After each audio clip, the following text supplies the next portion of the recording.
According to the caller, bizarres were dispatched after witnesses reported a violent assault. But what made the call truly bizarre was the reason behind it: a zombie attack. According to the caller, someone was literally eating another person. At first, the responding officer thought it had to be a prank. Still, he decided to check it out. But as he arrived and stepped out of his car, he was met with a horrifying. Decided to check it out. The responding caller, someone was literally eating another person. At first, the responding officer thought it had to be a prank. Still, he decided to check it out. But as he arrived and stepped out of his car, he was met with a horrifying scene. A man straddling another, tearing into his flesh with his teeth. Hey! Hey! Hey! Let me see your hands! Let me see your hands! Let me see your hands! Let me see your hands! Hey! Hey! Hey! Hey! Hey! Hey! Was it cannibalism? Some kind of drug-induced psychosis? Or just someone completely... No, we not finna sit here and skip that. Like, this nigga ain't just got chewed. Like, this nigga ain't... Like, bro, this nigga been getting eaten on for... we don't know how long, bro. But this nigga been sitting here getting... Let me see your hands! Let me see your hands! Chewed, Let me see your hands! teared, Let me see your hands! Hey! Hey! and that nigga shot a couple of rounds in him. Not a couple, you feel me? But... Hey! Hey! Hey! Was it cannibalism? Some kind of drug-induced psychosis? Or just someone completely out of their mind? How do you even begin to explain something like that? Could it be zombies are real? The officer pulled his weapon and fired warning shots, shouting for the man to raise his hands. But the so-called zombie didn't react. He just kept eating. More shots followed, but the man didn't even flinch. He stayed locked in, completely consumed by what he was doing. It wasn't until the fourth shot that the officer finally managed to bring him down. After that, no further details were ever released. Some say the case was classified. The fact that this really happened only makes it more disturbing. Was this a real-life zombie encounter?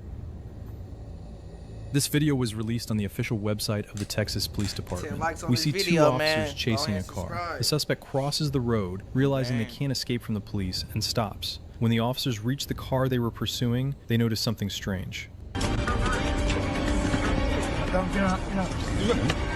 You're next. Or you should be. There's no one outside, no one behind the wheel, and the van is locked. Where's he gone? It's magic. He's in the back. He's in the back. He stopped to think he's hiding in the back. There's no one in the driver or passenger. There's no one inside. Not behind the driver's seat, not behind the passenger's seat. To their surprise, the car was completely empty and locked, with the engine turned off. There were no signs that anyone had been in the car at all. The driver had simply vanished. On December 20... I need allies. I want you to join me. Check under the car, bro. I see. I gotta check under the car, bro. I gotta check under the car or something, bro. They probably had a remote. You know what I'm saying? Y'all got remote control ass submarines and shit. 5th, 2020. A 63-year-old man named Anthony Quinn Warner drove his RV to Nashville, Tennessee's 2nd Avenue and woke up nearby residents with the sound of a robotic digital female voice coming from his RV, warning everyone around the vehicle to evacuate the area. What? 25th, 2020. A 63-year-old man named Anthony Quinn Warner drove his RV to Nashville, Tennessee's 2nd Avenue and woke up nearby residents with the sound of a robotic digital female voice coming from his RV, warning everyone around the vehicle to evacuate the area.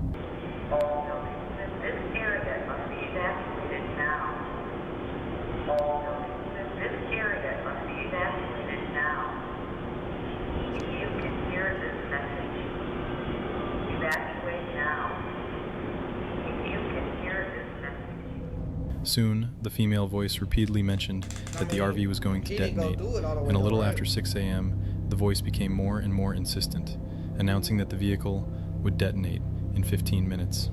In the body cam footage that was later released by the authorities, a group of Nashville police officers can be seen walking around the downtown area, urging any stragglers to evacuate for their own safety. You're not in trouble. but there is something serious happening down the road. Go for 11. Okay.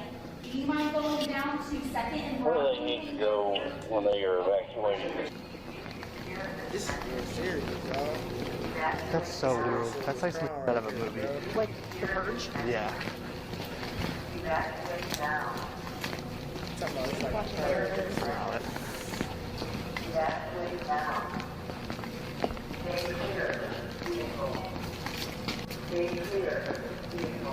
The robotic voice and its ominous warnings give the whole scene an extremely eerie vibe, like as the police officer mentioned, something out of the movie The Purge.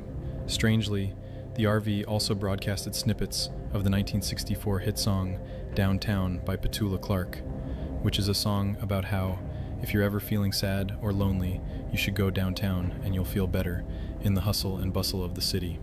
Unfortunately, the robotic voice wasn't bluffing, and just 15 minutes later, the RV detonated near the AT&T building, causing damage to more than 50 buildings and even collapsing a few of them with its massive blast radius. In the aftermath of the incident, the cops can be seen assessing the damage and moving nearby pedestrians to safety through body cam footage that can only be described as apocalyptic.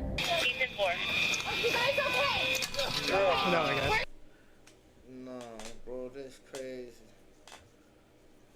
No, Your car! Okay, go to your car!